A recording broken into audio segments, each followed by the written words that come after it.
Hello Shilpa Kabir ji, very good afternoon, sorry very good evening. एकदम fit and fine dear, बहुत ही अच्छे। आशा करूंगा कि आप भी बहुत अच्छे होंगे।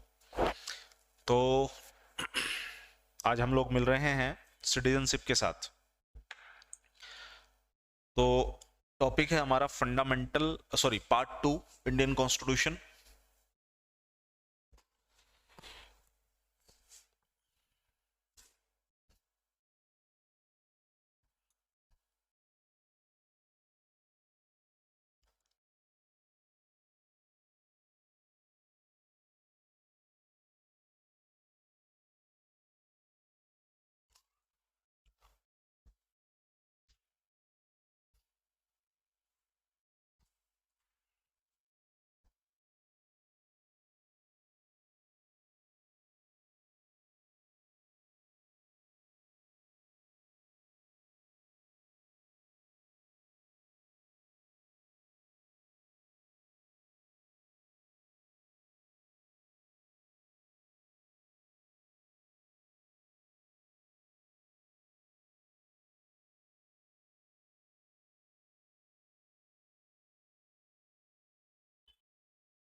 तो 2 से होगा, भाग 1 मैं आपको करवा चुका हूं।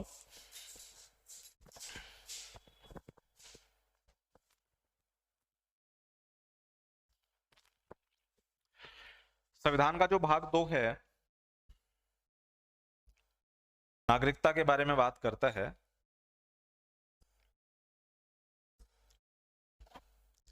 अनुच्छेद 5 से 11 के बीच में नागरिकता की बात है, भाग 2। जब हम नागरिकता की बात करते हैं तो दरअसल हम सिंगल सिटीजनशिप की बात करते हैं। यानी भारत में हम लोग डबल सिटीजनशिप की बात नहीं करते, सिर्फ सिंगल या एकल नागरिकता की बात करते हैं। जिसका मतलब ये होता है कि आप अगर भारत के नागरिक हैं तो साथ साथ आप राज्यों के नागरिक नहीं हो सकते, पहली चीज। दूसरी चीज, आप साथ साथ अन्य देश के नागरिक भी नहीं हो सकते। एकल नागरिकता का मतलब ही यही होता है कि सिर्फ देश की नागरिकता,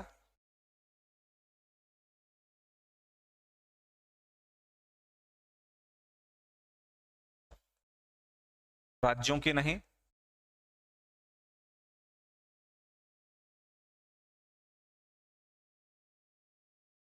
और दूसरा अन्य देश की नागरिकता नहीं।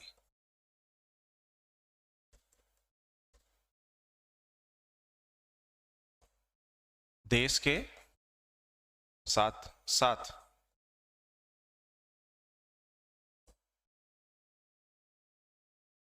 अन्य देश की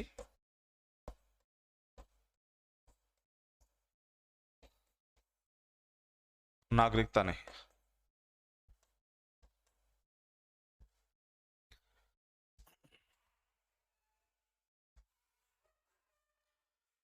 अगर आप सिर्फ भारतीय हैं तो भारतीय ही रहेंगे, हरियाणा के नागरिक कोई भी नहीं होता। अब जैसे कि मैं हरियाणा में हूं, आप हरियाणा से हैं। हरियाणा से अगर कोई बाहर का भी व्यक्ति है, किसी अन्य राज्य का भी है, तो बच्चे एक बात ध्यान रख लीजिए कि हम प्रादेशिक रूप से बेशक जरूर बटे हैं, नागरिकता के रूप में हम सब एक हैं, और वो है भारतीय। हरियाणा का नागरिक कोई भी नहीं है, पंजाब का नागरिक कोई भी नहीं है, उत्तर प्रदेश का नागरिक कोई भी नहीं है। हम सब नागरिक हैं इस देश के। लेकिन अमेरिका में अगर हम चले जाएं, मान के चलो कि सिस्टम अमेरिका वाला अगर इंडिया में आ जाता, तो हम हरियाणा के भी नागरिक होते और हम देश के भी नागरिक होते।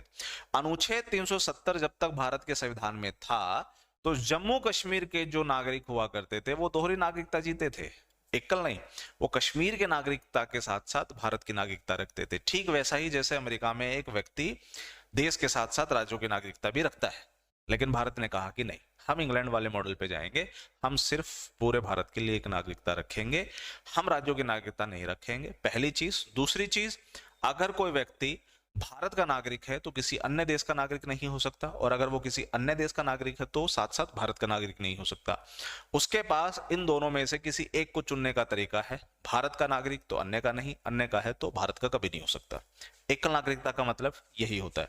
अब सोच के देखो कि यार देखा जाए तो सर सही हुआ, अगर एकल नागरिकता का कंसेप्ट हमने ना लिया होता और अमेरिका की तरह दोहरी नागरिकता का कंसेप्ट लिया होता, तो जो केंद्र सरकार के तहत काम करते हैं एम्प्लॉय, या फिर अगर मैं और आप, जैसे कि भाई हम हरियाणा से केरल में चले जाएं काम करने के लिए, चाहे सरकारी नौकरी के लिए गए चाहे प्राइवेट नौकरी के लिए गए, अब सर हरियाणा में भी हमारा एक पांव है, केरल में भी एक पांव है। अब हरियाणा की नागरिकता के साथ साथ हम केरल की नागरिकता लेंगे क्या? नागरिकता ही लेते रहेंगे ऐसे तो। और जो सरकारी नौकरी में काम करने वाले हैं वो तो हर 3 साल बाद उनकी सर वो हो जाती है, बदली हो जाती है, तो वो तो सर पागल रहेगा, वो तो उसको तो ज्यादा दिक्कत होगी। हाँ, उसको ज्यादा दिक्कत होगी। इसलिए हम लोगों ने कहा छोड़ो यार, एक देश की नागरिकता रखो, सारी परेशानी खत्म कर दो, इंग्लैंड वाला मॉडल अपना लो ना, तो क्यों इतनी ज्यादा भचभच कर रहे हो? हाँ सर ये करते हैं, तो हम सिंगल पे गए। ठीक है, बढ़ो आगे। संविधान बना था सर 26 जनवरी 1950 को, हाँ या ना? हाँ सर। 26 जनवरी 1950 तक भारत का कौन नागरिक होगा? यानी 26 जनवरी 1950 से पहले पहले और 26 जनवरी 1950 तक भारत का नागरिक कौन होगा, ये बोलता है संविधान में अनुच्छेद 5 से लेकर के 11। लेकिन 26 जनवरी 1950 के बाद कौन भारत का नागरिक होगा, सर ये नहीं बताया गया। जब मैं अनुच्छेद 5 से 11 की बात कहता हूं, वो सिर्फ 26 जनवरी 1950 तक की ही बात कहता है। 26 जनवरी के बाद कौन भारत का नागरिक होगा, इसके मामले में हमारा संविधान खामोश है। और अगर आपको यह देखना है कि 26 जनवरी के बाद भारत का कौन नागरिक होगा, तो उसके लिए फिर आप अपना खुद से कानून बनाइए। तो कौन सा हमने कानून बनाया? सर हमने कानून बनाया नागरिकता अधिनियम 1955।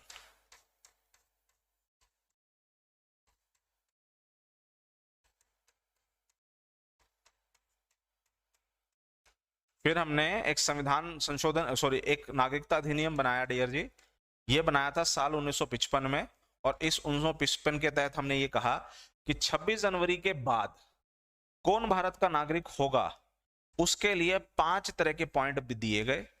और 26 जनवरी के बाद किसकी भारत की नागरिकता खत्म हो सकती है, उसको लेकर के हमने 3 पॉइंट दिए। तो नागरिकता अधिनियम 1955 हमने एक कानून बनाया बच्चे 26 जनवरी के बाद, और उसको बोला कि 5 ऐसे पॉइंट जिससे आप भारत के नागरिक हो सकते हो और 3 ऐसे पॉइंट जिससे आपके भारत की नागरिकता जा सकती है। ये हम पढ़ेंगे 26 जनवरी के बाद। 26 जनवरी से पहले की कहानी पे बात करते हैं, समझो। पहला सवाल, आर्टिकल 5 संविधान में अनुच्छेद 5 क्या कहता है कि जब संविधान लागू हुआ था, यानी 26 जनवरी 1950, उस समय कौन कौन भारत के नागरिक होंगे? यह है सर संविधान का अनुच्छेद 5। ऐसा व्यक्ति भारत के संविधान के लागू होने के समय भारत का नागरिक होगा जो भारत के संविधान के लागू होने के ठीक 5 वर्ष पहले से भारत में रह रहा होगा। समझो इस बात को।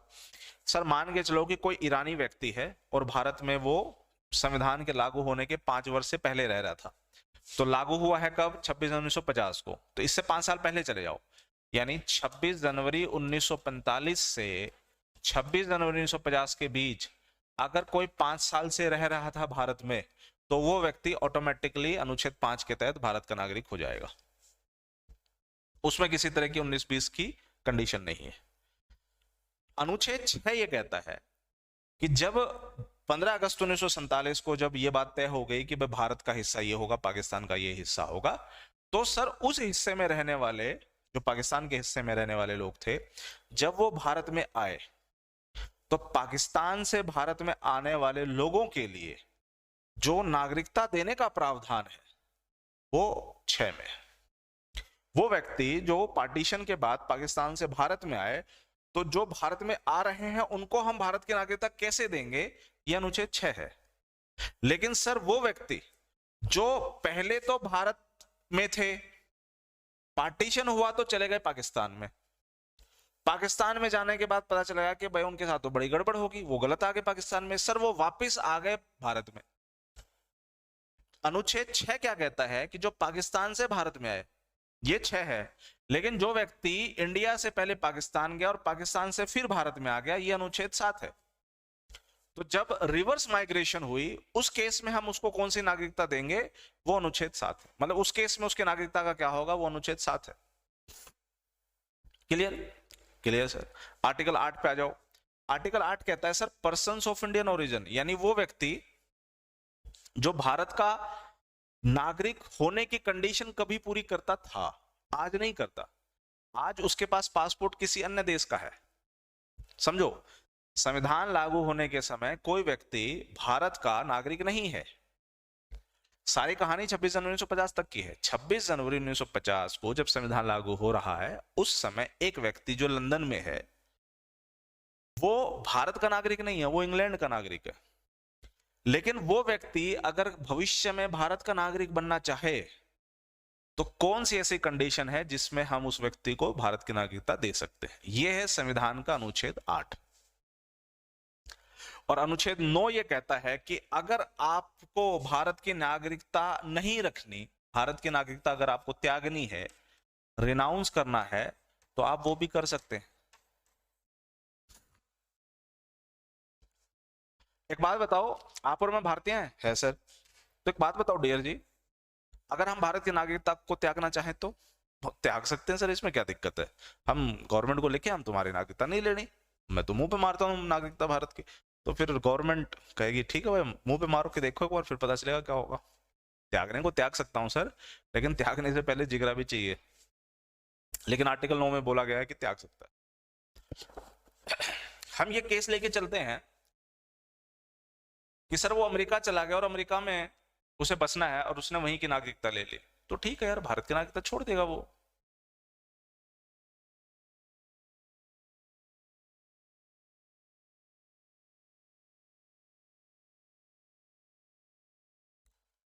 चलो आगे बढ़िए।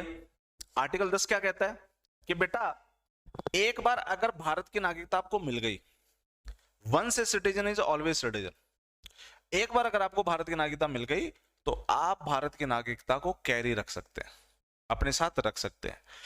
आपकी नागरिकता से आपको वंचित नहीं किया जा सकता जब तक कोई कानून बना करके ऐसा प्रावधान ना कर दिया जाए। भाई हम तुमको नागरिकता छीन सकते हैं, लेकिन जब तक कोई कानून बना करके ऐसा ना प्रावधान कर दिया जाए, तब तक आप भारत के नागरिक रहेंगे। और अनुच्छेद 11 ये कहता है कि 26 जनवरी 1950 के बाद भारत का कौन नागरिक होगा, क्योंकि संविधान सभा वालों ने तो अपना संविधान बना करके पिंडा छुड़वाना है, लेकिन भारत खत्म नहीं हो गया ना। भारत में तो लोग, बच्चे जो होंगे, इंसान होंगे, तब भी पैदा होंगे। साल 2023 में, अब सोच के देखिए, 1950 में जब संविधान लागू हो गया, अंबेडकर जी ने या संविधान सभा ने जब हमारा संविधान बना दिया, अब उनके सामने ये सवाल तो था ही ना कि भाई साल 2023 में जो बच्चे पैदा होंगे वो कहाँ के नागरिक होंगे, कैसे होंगे, और उनकी नागरिकता के मामले में कौन किस तरह के कानून बनाएगा। तो फिर संविधान सभा ने ये सारी शक्ति दे दी संसद को कि ये संसद के पास शक्ति होगी कि कल को नागरिकता से संबंधित अगर उसे कोई भी कानून बनाना है तो बना सकता है। तो देखिए, संसद ने नागरिकता अधिनियम 1955 बना डाला, जिसमें उन्होंने बोला कि 5 ऐसे तरीके से भारत की नागरिकता, 3 ऐसे तरीके जिससे आपकी नागरिकता चली जा सकती है सर।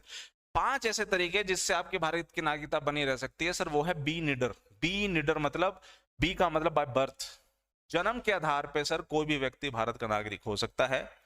प्राकृतिक रूप से वो भारत का नागरिक हो सकता है, नए राज्य क्षेत्रों को मिला लेने से वो भारत का नागरिक हो सकता है, वंशानुगत रूप से वो भारत का नागरिक हो सकता है, और पंजीकरण से भी वो भारत का नागरिक हो सकता है।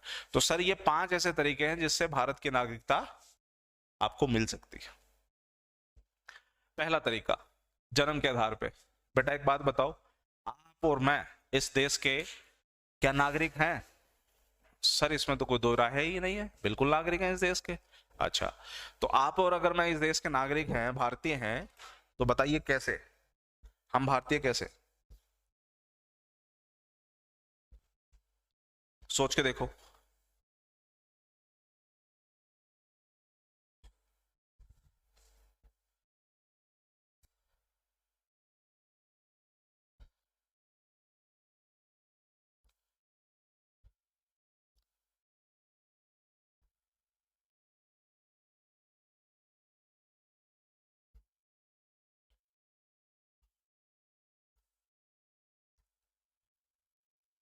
अरे सर बड़ा सिंपल है, मेरे मॉम एंड डैड भारतीय हैं, हम पैदा हुए, हम ऑटोमेटिकली भारतीय हो गए। कहानी सिंपल है। जन्म के आधार पे आप भारत के कैसे नागरिक होंगे? जब आपके मॉम एंड डैड भारतीय होंगे। कहानी सिंपल है सर। अच्छा, एक बात और बताओ, मान के चलो पाकिस्तान, बांग्लादेश और चीन, इन तीनों देश के नागरिकों के बच्चे अगर भारत में पैदा हो गए, तो क्या वो बच्चे जन्म के आधार पर भारत के नागरिक हो सकते हैं? अरे नहीं सर, ये तीनों देश दुश्मन देश हैं, और दुश्मन देश का कोई भी व्यक्ति, सिर्फ आपके पिता ही इंडियन नहीं है डियर सरोज बालाजी, आपके मॉम भी इंडियन है, ये ध्यान रखिएगा। 2004 के बाद अगर कोई भी बच्चा भारत में पैदा हुआ है या होता है, तो उसके मम्मी और पापा दोनों का भारतीय होना जरूरी है।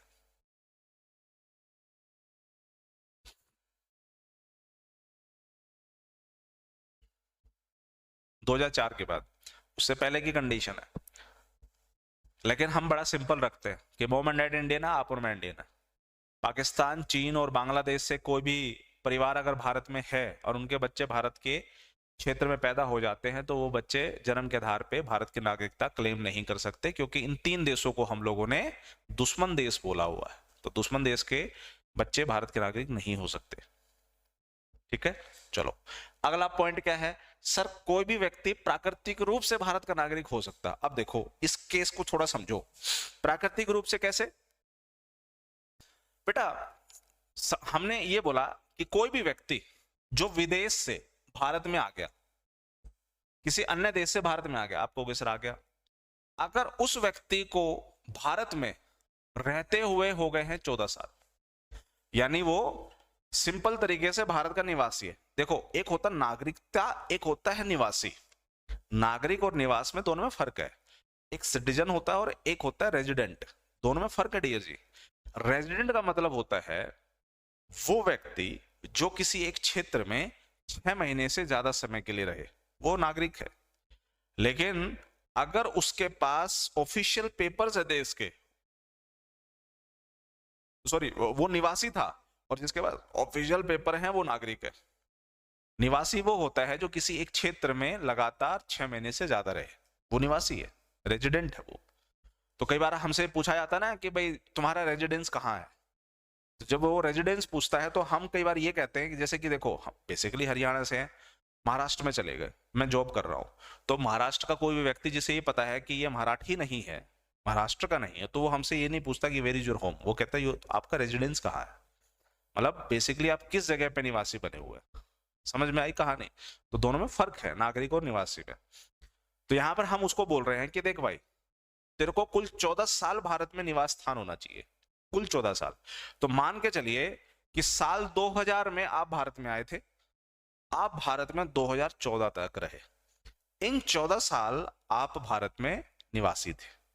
ठीक है, यानी एक बार जब आप आए भारत में लगातार 6 महीने से ज्यादा रहे, लेकिन इन 14 साल में कुल आपकी 11 साल की अवधि भारत में निवासी की होनी चाहिए।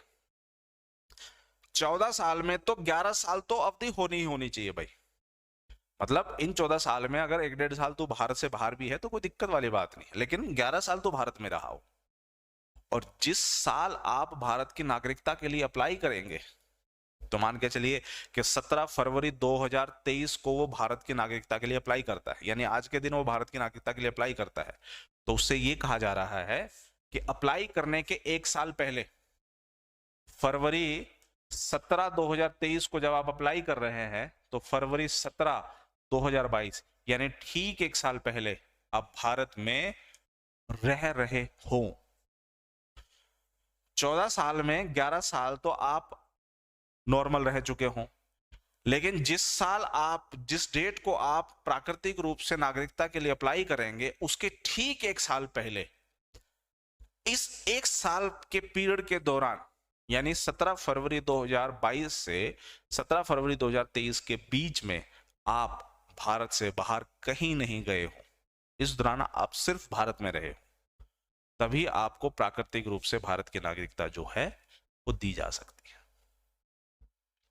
तभी आपकी जो नागरिकता है दी जा सकती है प्राकृतिक रूप से। और साथ साथ में एक कंडीशन और जोड़ दी गई कि अगर आप प्राकृतिक रूप से भारत की नागरिकता लेना चाहते हैं तो भारत के संविधान की 8वीं जो अनुसूची है, इस 8वीं अनुसूची में कुल 22 तरह की भाषाएं हैं। इन 22 भाषाओं में से अगर किसी भाषा में अगर आप निपुण हैं, अगर आप उस भाषा को रीड कर सकते हैं, पढ़ सकते हैं, अगर आप उस भाषा को राइट कर सकते हैं, लिख सकते हैं, और अगर आप उस भाषा को बोल सकते हैं, रीड राइट एंड स्पीक, अगर इन तीनों में से कुछ भी हो रहा है तो आप भारत के नागरिक अनुसूची 8 में किसी भी भाषा में निपुण होने से और 14 वर्ष में 11+1 की कंडीशन पूरी करने से प्राकृतिक रूप से आप भारत के नागरिक हो जाएंगे। कहानी क्लियर? अब बढ़ते हैं सर तीसरे पॉइंट पे, नए राज्य क्षेत्र को मिला लेने से भी आप भारत के नागरिक हो जाएंगे। तो एक बात बताओ बेटा, जो पुदुचेरी का इलाका था पहले ये फ्रांस के अंडर में हुआ करता था, फ्रेंच लोगों के अंडर में। जब वो फ्रेंच लोग इस देश से जाने लगे 1954 में, तो उन्होंने इस हिस्से को भारत को दे दिया। तो एक बात बताओ, इस हिस्से को जैसे ही भारत को दिया गया तो भारत के राज्य क्षेत्र में हिस्सा मिला लिया गया, और इस राज्य क्षेत्र में, इस पुदुचेरी में रहने वाला जो है हर व्यक्ति ऑटोमेटिकली कहां का नागरिक हो गया? भारत का। सर मान के चलो कि आज के टाइम पे हम पूरे पाकिस्तान को भारत के अंदर मिला ले तो सारे के सारे पाकिस्तानी ऑटोमेटिकली क्या हो जाएंगे? भारत के। हालांकि मैं चाहता नहीं कि वो पाकिस्तान पूरा भारत में आए, कचरा है, कचरे को बाहर ही रखने तो ज्यादा ठीक है, वरना ज्यादा दिक्कत होगी। है सही है। कई लोग कहते हैं कि भाई देश का बंटवारा हो गया, मैं कहता हूँ सही हुआ, वो देश चला गया, खत्म हो गया।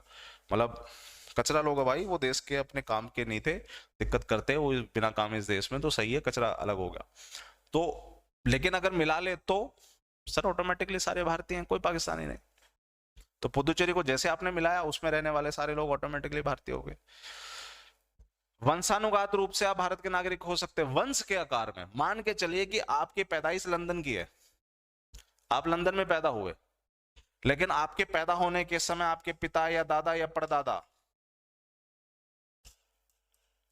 इन तीनों में से कोई एक भारत का नागरिक हो। आपके पैदा होने के समय आपके पिता में से, आपके दादा में से, आपके परदादा में से कोई अगर एक भारतीय है तो आप वंशानुगत आधार पे भारत की नागरिकता ले सकते हैं। मान के चलिए कि 17 फरवरी 2023 को आप पैदा हुए लंदन में, ठीक है? उस समय आपके पिता जो हैं वो भारतीय नहीं है, वो भी लंदन के ही यानी इंग्लैंड के ही नागरिक हैं। एक्चुअली आपके पिताजी भी पैदा हुए हैं लंदन में, लेकिन आपके जो दादाजी हैं वो पहले लंदन गए थे और फिर आपके पिताजी और फिर आप पैदा हुए। जब आप पैदा हुए हैं, मान के चलिए उस समय आपके एक परदादा भी है जो इंडिया में रह रहे हैं और उनकी नागरिकता इंडिया की है, तो कल को आप भारत की नागरिकता वंशानुगत रूप से ले सकते हैं।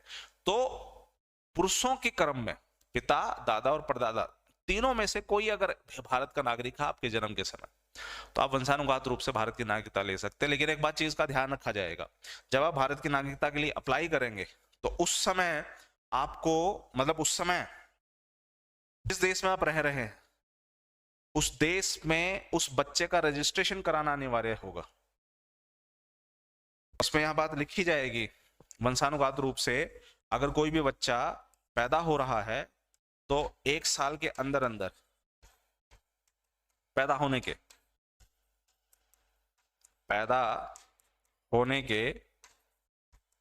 1 साल के अंदर अंदर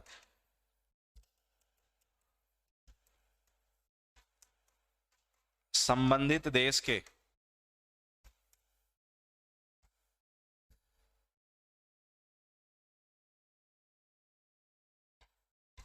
उच्चायुक्त, कमिश्नर वगैरह जो होते हैं भारत के सामने बच्चे का पंजीकरण अनिवार्य होगा। यानी ये बताना होगा कि ये बच्चा को पैदा हुए 1 साल हो गए हैं और इस दौरान इस बच्चे के पास किसी भी देश का पासपोर्ट नहीं है। तो इस कंडीशन से आप भारत की नागरिकता वंशानुगत रूप से ले सकते हैं। और अगर आप भारत की नागरिकता लेना चाहते हैं तो सबसे आसान तरीका है पंजीकरण से। इसमें सिर्फ आपको भारत में 7 साल रहना है और भारत में शादी करनी है। शादी करना किसी भी देश में नागरिकता लेने का सबसे आसान जरिया होता है। चाहे आप अमेरिका की नागरिकता लेना चाहते हैं, ऑस्ट्रेलिया की, न्यूजीलैंड की, अमेरिका की, इंग्लैंड की, लंदन की, जर्मनी की, फ्रांस की, किसी भी देश की नागरिकता लेना चाहते हैं, तो उस देश की नागरिकता लेने का सबसे आसान जरिया है उस देश में शादी करना। तो पंजीकरण से आप भारत की नागरिकता ले सकते हैं, शादी कीजिए, 7 साल रहिए, वल्लाह हबीबी, रह जाइए भारत के नागरिक। यह है कहानी पंजीकरण से। तो 5 तरीके से आप भारत के नागरिक हो सकते हैं। ये चीज समझ में आई? हो सकता है सर 2-4 पॉइंट ऐसे भी हों जो आपको समझ नहीं आया हो। यही वजह है कि भारत का जो संविधान का भाग 2 है, सबसे कॉम्प्लिकेटेड टॉपिक, मैंने कॉम्प्लिकेशंस को बहुत इजी कर दिया है मेरे हिसाब से। मुझे ऐसा लगता है कि मैं जो आपको समझा रहा हूं बहुत ही आसान शब्दों में समझा रहा हूं, लेकिन अगर आप नागरिकता को संविधान की किताब के नजरिए से पढ़ना शुरू करेंगे तो वो थोड़ा सा डिफिकल्ट है। क्योंकि सीन ये है कि जब मैं ये कह रहा हूं कि संविधान लागू होने के समय भारत का नागरिक कौन होगा, जब मैं ये कह रहा हूं कि पाकिस्तान से जब कोई भी व्यक्ति भारत में आएगा तो उसको नागरिकता कैसे देंगे, इसके लिए आपको संविधान जब पढ़ोगे तो पता चलेगा कि उसमें सर बहुत सारे डेट हैं और वो डेट याद रखने मेरे लिए मुश्किल है। बट अच्छी बात यह है कि एग्जामिनर कभी डेट नहीं पूछता, इसलिए इसकी कॉम्प्लिकेशंस जो हैं वो इजी हो जाती है। अगर एग्जामिनर डेट पूछने लग जाए तो ये टॉपिक बहुत ही कॉम्प्लिकेटेड है, इजी नहीं है, ये समझ लीजिए, फिर रट्टे मारने पड़ेंगे। बट अच्छी बात यह है कि रट्टे मारने की हमें जरूरत नहीं है। आगे बढ़िए। 3 ऐसे तरीके हैं जिससे भारत की नागरिकता चली जाएगी, खत्म हो जाएगी। पहला तरीका तो है भैया संविधान का अनुच्छेद 9।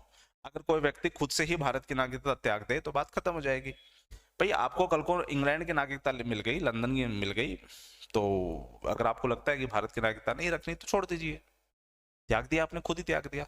लेकिन बेटा ध्यान रखा जाएगा एक बात का, मान के चलिए कि आपने शादी कर ली, आप इंडिया में हैं, आपका बच्चा जो है मात्र 5 साल का है, आप कमाने के लिए चले गए जर्मनी। जर्मनी में आप रहे 5 साल, आपका बच्चा हो गया अब 10 साल का, वो इंडिया में ही है। जर्मनी में मान के चलिए उनका कानून ये कहता है कि 5 साल के बाद आप जर्मनी की नागरिकता के लिए अप्लाई कर सकते हैं।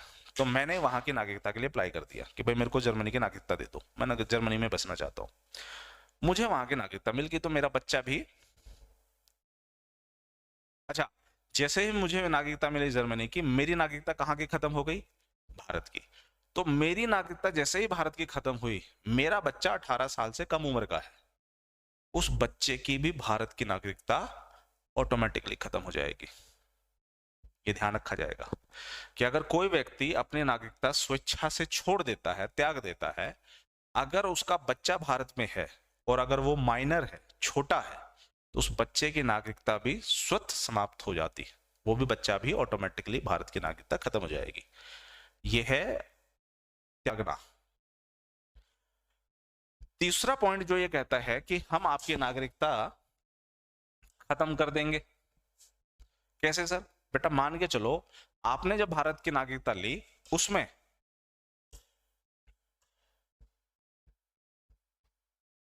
क्या ले लेते हैं, मान के चलो कि जब आपने भारत की नागरिकता ली, कौन सी? प्राकृतिक तरीके से, या फिर वंशानुगत तरीके से, या फिर पंजीकरण से। इन दो को छोड़ दो, नए राज्य क्षेत्र को और जन्म के आधार पे, इन दो को छोड़ करके बाकी जो 3 पॉइंट है, अगर आपने इन 3 पॉइंट में भारत की नागरिकता ली थी, बाद में पता चला कि जब आपने नागरिकता लेने के लिए जो डॉक्यूमेंट दिए वो गलत दिए थे, वो फर्जी थे, उसमें त्रुटियां थी, एरर था, तो आपकी नागरिकता से भी आपको खत्म किया जा सकता है। आपकी नागरिकता खत्म की जा सकती है अगर पता चल जाए कि पहला, दूसरा और तीसरा, इन 3 तरीके में जब आपने नागरिकता ली, उसमें जो आपने दस्तावेज जमा कराए वो फर्जी थे, त्रुटि वाले थे, त्रुटिपूर्ण थे, उसमें गलतियां थी, एरर था, आपने चीजें छुपाई थी। तो ऐसे में आपकी नागरिकता खत्म की जा सकती है। और यह भी हो सकता है कि अगर आपको प्राकृतिक रूप से भारत की नागरिकता मिल गई, नागरिकता जैसे ही मिली, 1 साल के अंदर अंदर आप पार्टी करने के लिए किसी दूसरे देश में चले गए, दूसरे देश में पार्टी कर रहे थे तो आपने वहां के पुलिस वाले को मार दिया, पुलिस वाले को मारने के लिए आपको सजा होगी वहां पे 2.5 साल। तो देखिए आप थे कहाँ के? दूसरे देश के। नागरिकता कौन सी ली आपने? भारत की। भारत की नागरिकता लेने के अंदर अंदर 1 साल के लिए आप बाहर चले गए, वहां जाकर के आपने कुछ ऐसी गड़बड़ी की जिससे आपको सजा मिल गई 2.5 साल की। तो आपकी नागरिकता खत्म की जा सकती है अगर नागरिकता लेने के 5 साल के अंदर अंदर किसी अन्य देश में अगर आपको 2 साल से ज्यादा की सजा हो जाए तो भी आपकी नागरिकता खत्म हो सकती है। और आखिरी का केस है कि भैया ऐसा है, अगर पहली और दूसरी कंडीशंस में अगर आपकी नागरिकता खत्म नहीं हो रही तो हम आपकी नागरिकता से वंचित भी कर सकते हैं। वंचित कर सकते हैं सर नागरिकता से, हाँ, हम आपकी नागरिकता से आपको वंचित भी कर सकते हैं। कैसे बेटा? अगर भारत से बाहर लगातार अगर आप 6 वर्ष से रह रहे हो, भारत से बाहर अगर आपको रहते हुए लगातार 6 साल हो गए हो और इस दौरान अगर आप भारत में नहीं आए हो तो आपकी नागरिकता से आपको वंचित किया जा सकता है। लेकिन ध्यान रखा जाएगा कि वो विद्यार्थी जो पढ़ने के लिए बाहर गए हैं और वो कर्मचारी जिसको सरकार ने काम करने के लिए भेजा है, ये दो लोग इस कैटेगरी में नहीं आएंगे। अगर कोई कर्मचारी या फिर स्टूडेंट्स ये अगर भारत से बाहर है और इनको भारत से बाहर रहते हुए अगर 4 साल 6 साल हो गए हैं तो ये लोग इस कैटेगरी में नहीं आएंगे, यानी इनकी नागरिकता से इनको वंचित नहीं किया जाएगा।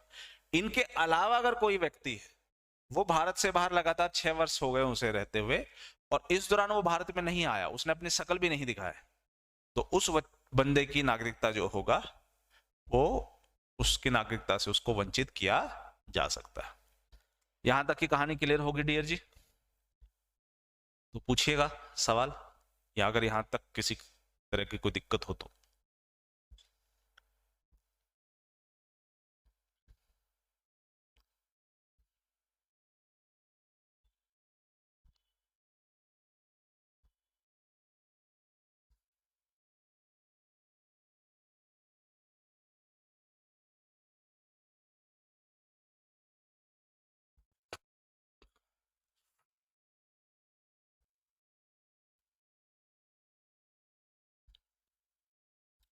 पूछिए बच्चे, यहां तक अगर किसी तरह का डाउट हो तो। ये टॉपिक हमारा हो गया खत्म, हम चलेंगे पार्ट 3 पे, भारत के संविधान के भाग 3, जिसे हम मौलिक अधिकार कहते हैं।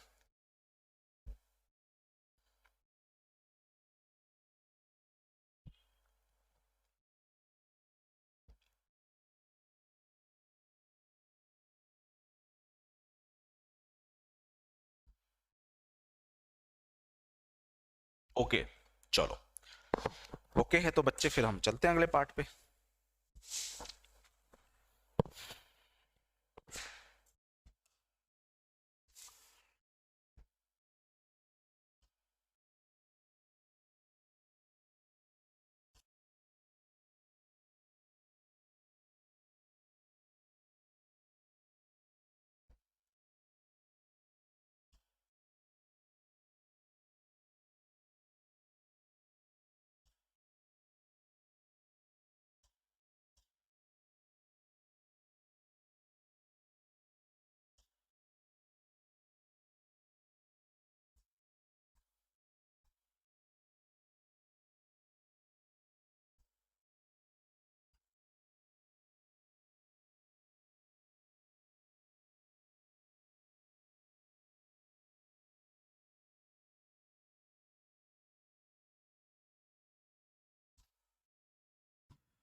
चलिए समझिए।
चलो माफी चाहेंगे भैया जी कॉल की वजह से।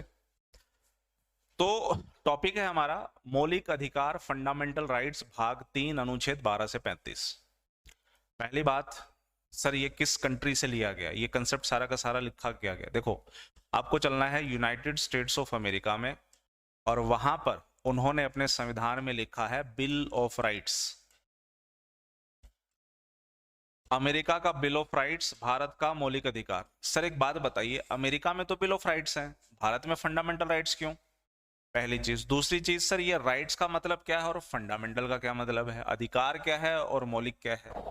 और ये अधिकार किसके हैं बेटा? ये अधिकार हैं नागरिकों के, आपके और मेरे।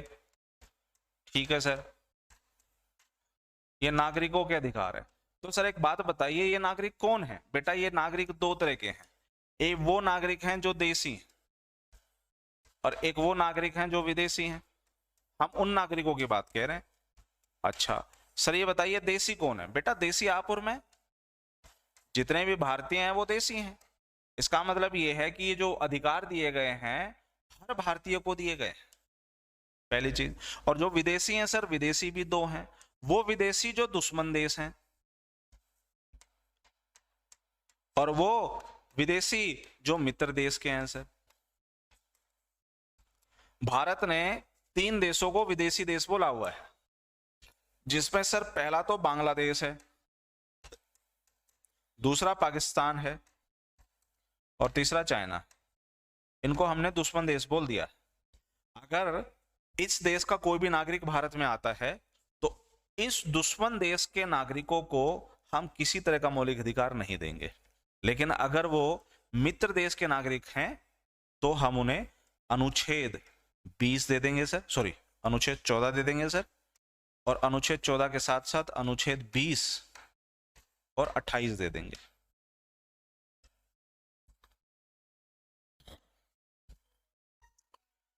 तो इसका मतलब यह है कि अनुच्छेद 14 देशी और विदेशी दोनों को है और अनुच्छेद 20 से 28 देशी और विदेशी दोनों को है।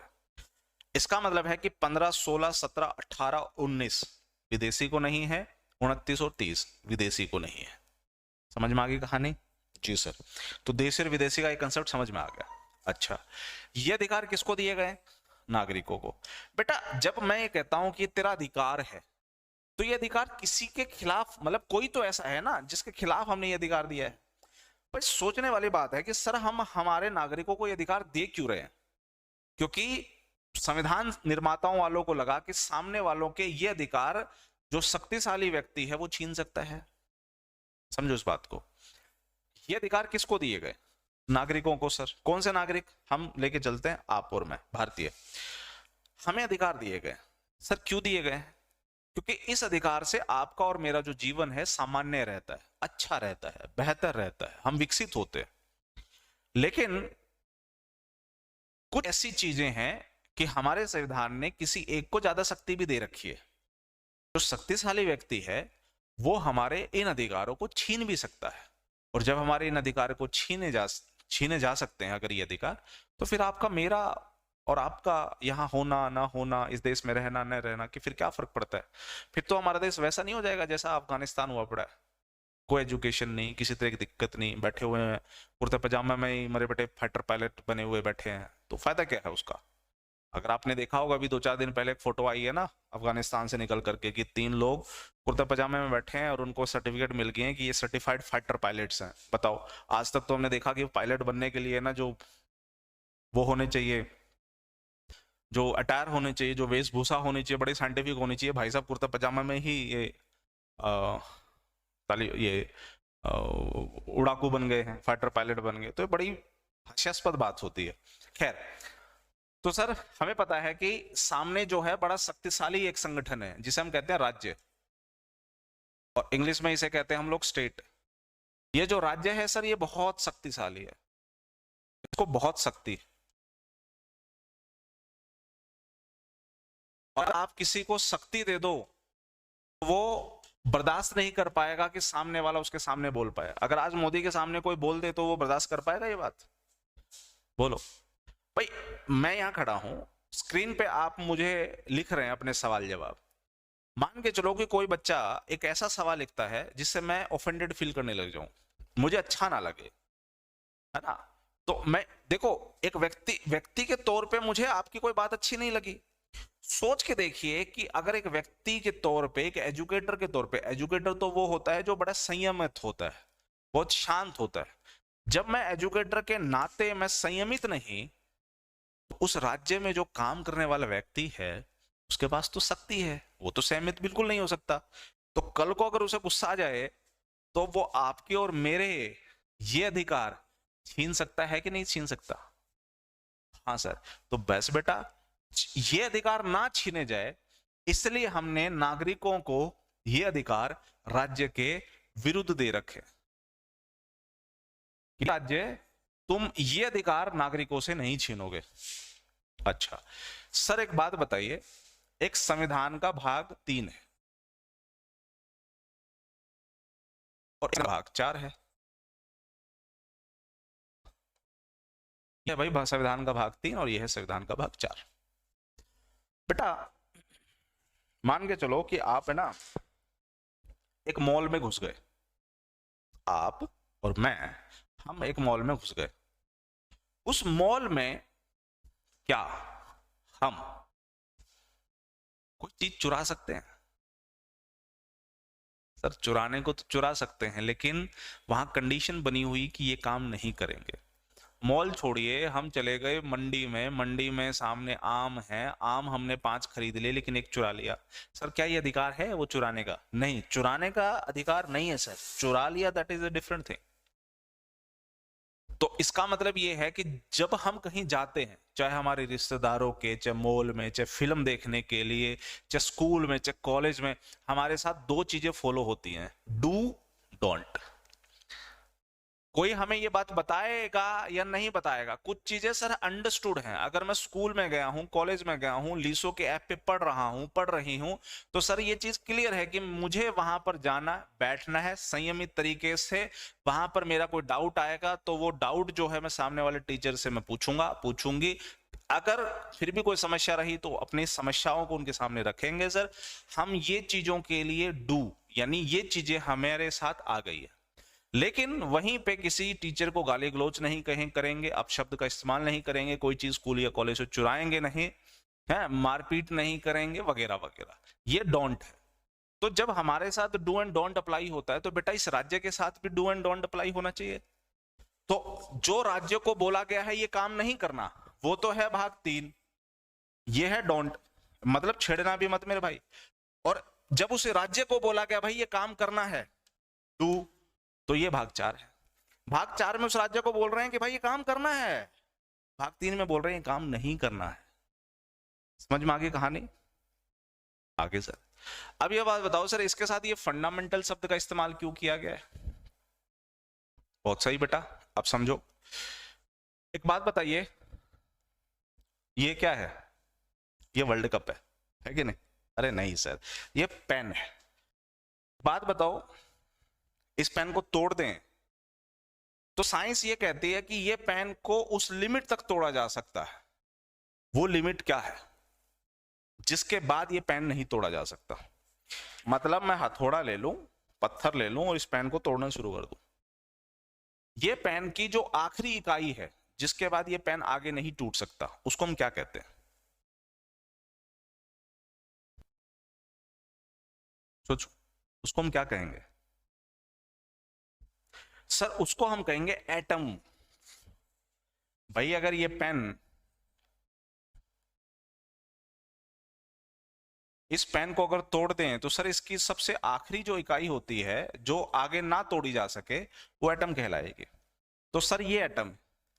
लेकिन सर साइंस एक बात और कहती है कि इस एटम के अंदर इलेक्ट्रॉन मिलेगा, इस एटम के अंदर प्रोटॉन मिलेगा और इस एटम के अंदर न्यूट्रॉन मिलेगा। तो इलेक्ट्रॉन प्रोटॉन न्यूट्रॉन को हम क्या कहते थे? इलेक्ट्रॉन प्रोटॉन न्यूट्रॉन को सर हम लोग मौलिक तत्व बोलते थे, फंडामेंटल पार्टिकल्स बोलते थे। बोलो हाँ या ना? हाँ सर।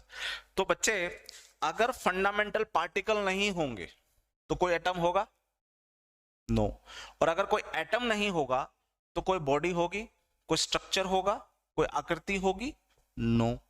इसी तरीके से अगर कोई आर्टिकल, कोई राइट्स नहीं होंगे, कोई राइट्स नहीं होंगे बेसिक, तो कोई नागरिक नहीं होगा, और नागरिक नहीं रहेगा तो बेटा कोई राज्य नहीं रहेगा, कोई देश नहीं रहेगा। कहानी सिंपल सी है। एग्जैक्टली डियर एबी, अनु कहलाता है। समझ में आई कहानी?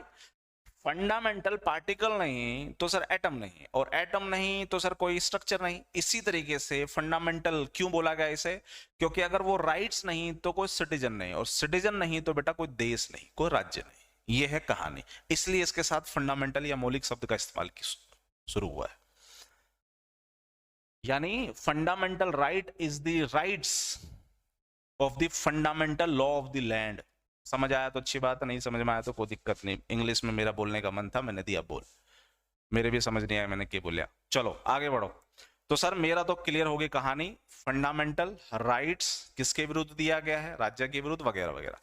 अब बेटा ये राज्य क्या है?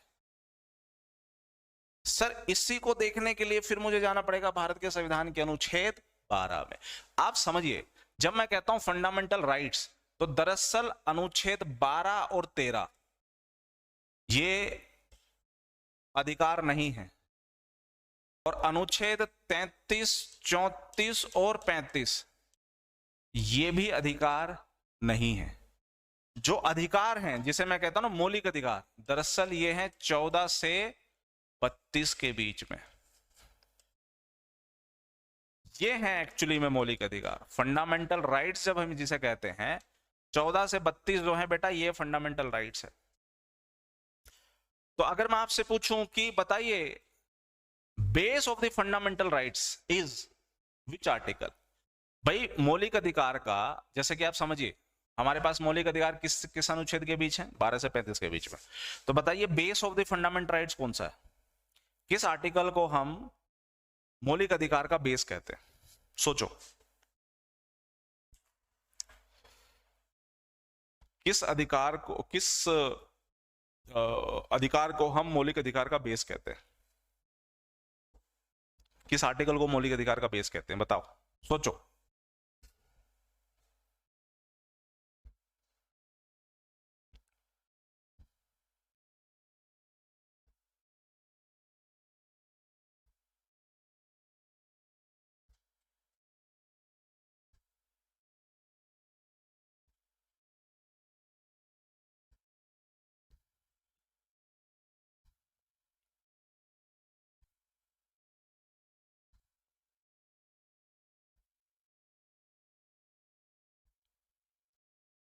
कोई आर्टिकल नहीं, समझो बेटा।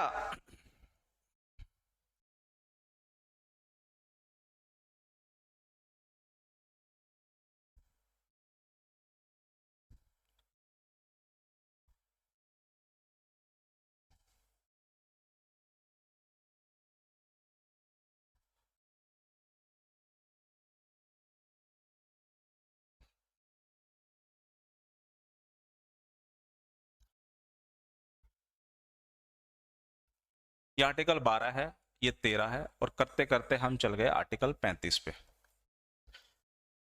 अब आपसे एक बड़ा सिंपल सवाल पूछा गया है कि बताइए मौलिक अधिकार का जो आधार है वो कौन सा आर्टिकल है?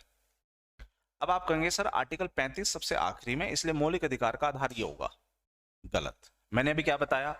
आर्टिकल 12 और 13 ये मौलिक अधिकार नहीं है, और 33, 34 और 35 ये मौलिक अधिकार नहीं है। दरअसल मौलिक अधिकार सिर्फ 14 से 32 है। और जब मैं पूछ रहा हूं कि भाई मौलिक अधिकार का बेस कौन सा आर्टिकल है, वो तो 32 है ना, 32।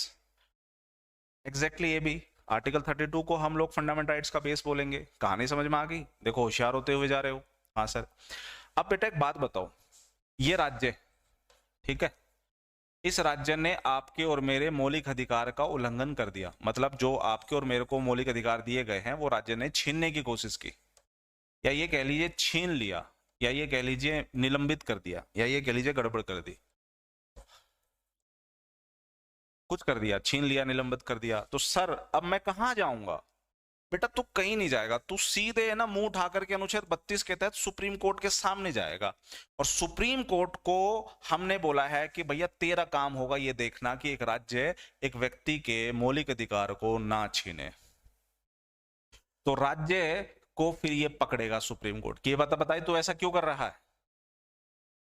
फिर अगर राज्य सही है उस मामले में कि भाई सर इस वजह से मैं सामने वाले का मौलिक अधिकार छीन रहा हूं, अगर सुप्रीम कोर्ट उस चीज से सहमत है तो भाई छीने जा सकते हैं। सर हमारे मौलिक अधिकार छीने जा सकते हैं, हाँ, इसका मतलब है कि मौलिक अधिकार पूर्ण नहीं होते।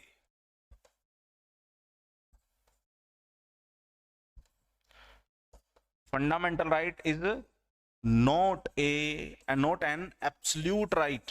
मतलब सर बेटा अगर मौलिक अधिकार तुम्हें दे दिया गया इसका मतलब ये नहीं है कि छीने नहीं जा सकते, छीने जा सकते हैं, राज्य छीन सकता है, लेकिन छीनने के लिए जो कारण होने चाहिए, जो राज्य बोलेगा वो सही कारण होने चाहिए।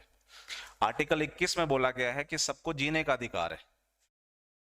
2012 में 2012 में क्या हुआ कि एक निर्भया केस हुआ था, उसमें एक रेप केस हुआ था जिसमें 6 लोग पकड़े गए थे। 4 लोगों को आखिरी में फांसी दे दी गई थी, एक बच्चा था 18 साल से कम का बच गया था और एक ने आत्महत्या कर ली थी जेल के अंदर ही। 4 बच गए थे, चारों को फांसी दे दी गई थी बाद में। बोलो हाँ या ना। तो एक बात बताइए, अनुच्छेद 21 के तहत तो सर सबको जीने का अधिकार है, तो फिर फांसी क्यों दी गई? बेटा फांसी इसलिए दी गई कि तुमने जो क्राइम किया है वो गलत था, मानवता पे सवाल या निशान था, तो देख ली छीन लिया। भाई अनुच्छेद 21 छीन लिया गया कि नहीं? ये छीन लिया गया, हाँ, तो इसका मतलब क्या हुआ? इसका मतलब यही हुआ कि सर मौलिक अधिकार पूर्ण नहीं होते, छीने जा सकते हैं राज्यों के द्वारा, लेकिन जब छीना जाएगा उसके पीछे जो कारण होगा वो वैलिड होना चाहिए, वो तार्किक होना चाहिए, रैशनल होना चाहिए। इसको कहते हैं रीजनेबल ग्राउंड ऑफ रेस्ट्रिक्शंस। ठीक है, अगर सुप्रीम कोर्ट को लगता है कि भाई सही ग्राउंड पे छीना गया तो कुछ बोलेगा नहीं, गलत ग्राउंड पे छीना गया है तो वो बोलेगा। और जब आप मौलिक अधिकार से संबंधित केस को लेकर के सुप्रीम कोर्ट में जाते हो अनुच्छेद 32 के तहत, तो इसलिए हम सुप्रीम कोर्ट को मौलिक अधिकारों का, फंडामेंटल राइट का क्या कहते हैं? संरक्षक कहते हैं सर। मौलिक अधिकारों का गार्जियन कौन होता है बेटा? सुप्रीम कोर्ट सर मौलिक अधिकारों का गार्जियन होता है। Supreme court is the guardian of fundamental right. कहानी क्लियर? हाँ या ना? हाँ सर। तो ये कहानी है डियर जी फंडामेंटल राइट की कुछ बेसिक चीजों की। आशा करूंगा कि यहाँ पर आपका फंडा जो है क्लियर हो चुका होगा। और ये ध्यान रख लीजिएगा कि मौलिक अधिकार का केस तभी माना जाएगा जब एक तरफ तो आप और मैं होने चाहिए और दूसरी तरफ राज्य होना चाहिए। अगर एक तरफ एक व्यक्ति है, दूसरी तरफ भी दूसरा व्यक्ति है, तो ये केस कभी भी मौलिक अधिकार का नहीं माना जाएगा। एग्जाम्पल देता हूं, मान के चलो कि पत्नी ने पति के फोन को चेक कर लिया, पत्नी ने पति का फोन चेक कर लिया, तो अनुच्छेद 21 के तहत बोला गया है कि निजता का अधिकार हर व्यक्ति का अधिकार है। तो पत्नी जब पति का फोन चेक करे या पति पत्नी का फोन चेक करे तो क्या प्राइवेसी का उल्लंघन माना गया क्या? नहीं सर। क्यों? क्योंकि पति पत्नी है दोनों, इनमें से कोई राज्य नहीं है। अगर एक व्यक्ति का फोन अगर एक राज्य चेक कर रहा है तो वो फंडामेंटल राइट्स का उल्लंघन माना जाएगा। पति पत्नी दो लोग हैं और उनमें से कोई राज्य नहीं है तो मौलिक अधिकार का केस नहीं माना जाएगा। ठीक है, तो यहां तक कहानी आज की हम खत्म करते हैं। आशा करता हूं कि आज का पार्ट 2 और पार्ट 3 आपको अच्छे तरीके से समझ में आया होगा। अगले 1 मिनट में आप अपना सवाल मुझसे पूछ सकते हैं। तो आज की कहानी को हम यहीं खत्म करेंगे। डाउट है तो बच्चे पूछिए।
कोई डाउट नहीं। चलो तो ठीक है बच्चे, मिलते हैं ब्रेक के बाद।